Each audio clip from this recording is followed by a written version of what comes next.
My name is Ryan Moody. And I'm Jay Graham. Together we are Moody Graham. Moody Graham is a design office located in Washington, D.C., focused on landscape architecture, garden design, and ecological planning for both public and private clients. Moody Graham brings together the design offices of Moody Landscape Architecture and Graham Landscape Architecture into one office. We merged in April of 2016 and are extremely excited about both the merger, the current projects, and future projects down the road. Well, it was a slightly crooked path that led me to be a landscape architect. When I was in high school, I wanted to be an architect. And it wasn't until after I finished that study, with a greater perspective, that I realized that I wanted to direct myself to a landscape architect. And I realized that all that time spent in the woods and playing in streams and climbing on dirt piles actually led to my passion in landscape architecture. What's interesting is that Ryan has the same background, first in architecture and then in landscape architecture. The core principles at Moody Graham are beauty, innovation, and harmony. When we speak about harmony, we're referring to both ecological as well as social harmony.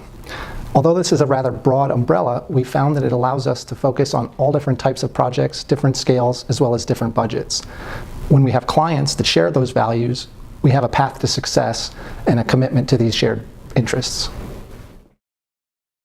For us, the creative process begins with a discussion with the architect and the client about the site. We look for the opportunities and constraints that the site brings and then try to explain them to both the client and the architect. I'd like to say we have two clients. It's really the people and the land, and we want to bring them together in harmony. I'd like to talk a little bit about our project in Bluemont, Virginia. When we first visited the site, it was with the client and the architect, an excellent way to begin a project. We need to understand what the vision is that the client has, and to be able to hear that with the architect is perfect. We then go on to work with the architect on the aesthetics, and they really are the leader in that case. But what we bring is a manifestation of that into the landscape. And so in this case, the stormwater is particularly important. It was collected on the roof of the building and then worked through the landscape as one of the elements in the design, and then down to the pond, which was another element that we had created. So you really have a harmony of the site with the technology. And innovation in this case really came through when we had to bring the driveway. It's about a 1.5-mile, 2-mile driveway through the woods, and we did that with special details so that we could preserve the trees. We didn't lose a single tree in that. So it's that combination of technology and harmony with the land that really made that a very successful project. Away from the office, I generally like to be outside as much as possible.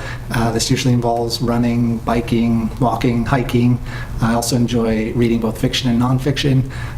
However, the reality is, with an 8-month-old son at home, I don't get to do any of those things. And so my real passion is taking care of him and relearning about the world through his eyes.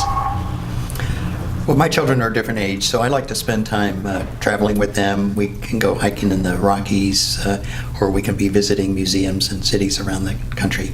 But I have two hobbies. One is sculpting the human figure, both the bust and the whole figure, and the other is playing competitive croquet, which has a very interesting connection as a business person because it's all about strategic thinking. And if I had known that, I would have started much sooner.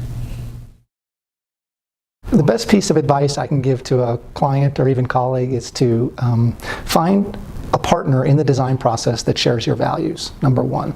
Number two, to enjoy the process.